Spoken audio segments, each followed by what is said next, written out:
Take a look. Christopher Columbus's flagship, the Santa Maria, can be seen depicted on stamps crossing the Atlantic Ocean, sailing for a new land. It is scornful to see barbarous, feeding pirates commemorated on a United States stamp. It is no wonder indigenous peoples of America are outraged at the fact that his deeds are celebrated on an official holiday on Pope Gregory's calendar, scheduling holidays for sheeple based on historical deceptions even to this day. Columbus first reached the island of San Sebastian in the Bahamas on October 12, 1492, where he encountered friendly groups of indigenous people known as the Arawaks. They would not have been so friendly had they known of his true motives, spawned by the devil. Columbus immediately noticed that the Arawak people were wearing gold ornaments and ordered their immediate capture, taking several of them prisoner. Columbus and his men demanded that the Arawak people lead him to the source of the gold, and they prodded the local leaders for any information.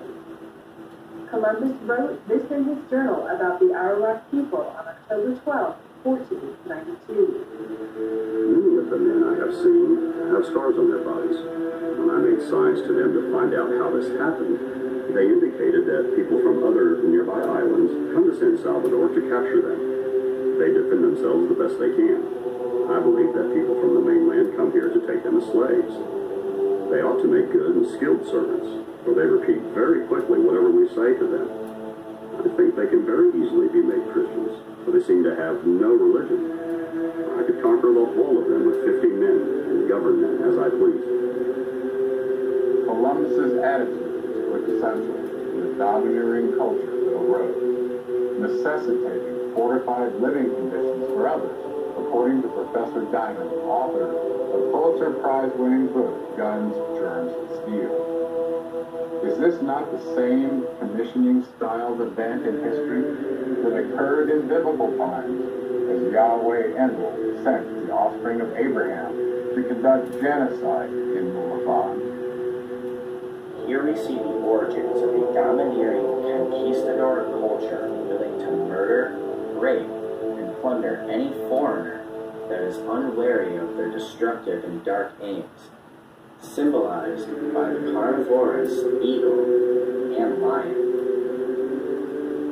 Columbus's personal journal entry and his barbarous actions against the Arawak people reveals the true motives behind the Spanish Empire and power of the Church. The dastardly historical evidence left behind tells a far different tale depicting Columbus as a barbarian seemingly devoid of a mortal soul versus the fairy tale we are taught in schools and subsequently celebrate annually as a national holiday in America. Acquiring vital information during the interrogation of the natives, Columbus sailed south, looking for a source of Caribbean gold, the promised land he had been lusted to see. His naval travels proceeded along the northern shore of eastern Cuba, before reaching the island of Hispaniola on December 5, 1492, presumed to be the Arawaki source of gold. The image depicts a cross being installed immediately upon landing in Haiti, dressed for the part. Columbus explored the northern part of the Hispaniola Island for a month, traveling all the way to the Bay of Lincoln, from where he would eventually depart back to Spain. Along this route, Columbus captured slaves from nearly every tribe he came across, including the Arawak and Cebuanos people, as he and his men pillaged and looted the region's wealth in the name of the Spanish Empire. By the time Columbus returned to Spain, most of the slaves had died from the voyage. These are not the actions of an explorer hero, but rather those attributed to a genocidal enslaving maniac. Reviewing Columbus's sailing route, coupled with his journal entries and actions, the evidence seems clear that he was not really looking for a western migration to India as stated, but rather sought out sources of gold and cheap slaves for the Spanish Empire.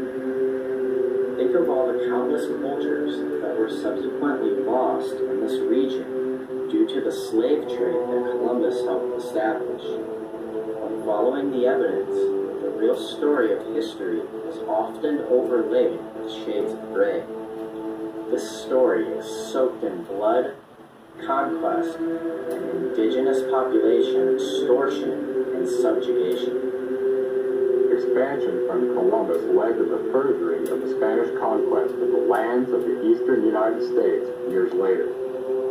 Millions of native people and cultures were lost in war, disease, and the theft of land.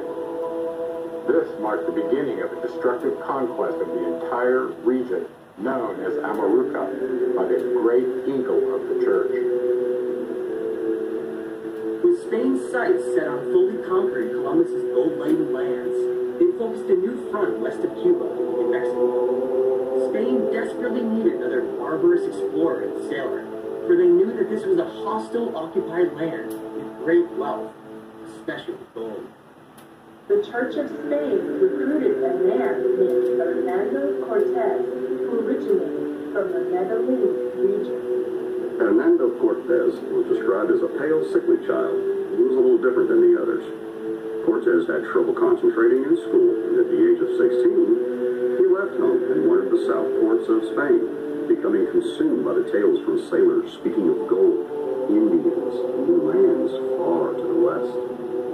Cortez set sail for Hispaniola in 1504, where he became a colonist. Within a year, he became the notary of the town of Azua de Compostela, near Santo Domingo, Haiti. In 1506, Cortez set his sights higher and took part in a large inland conquest of Cuba and Hispaniola, where he proved himself loyal to Spain and was awarded estate land and slaves. After his success in the region, the governor of Cuba, named Diego Velázquez, awarded Cortez the position of secretary and a clerk of the treasury. This was a powerful position and put Cortez on track to become a captain and general in the Spanish fleet. Note the eagle and the lion on his crest. In 1518, Velázquez put Cortez in command of a large expedition to explore and secure the interior of the lands of Mexico for colonization.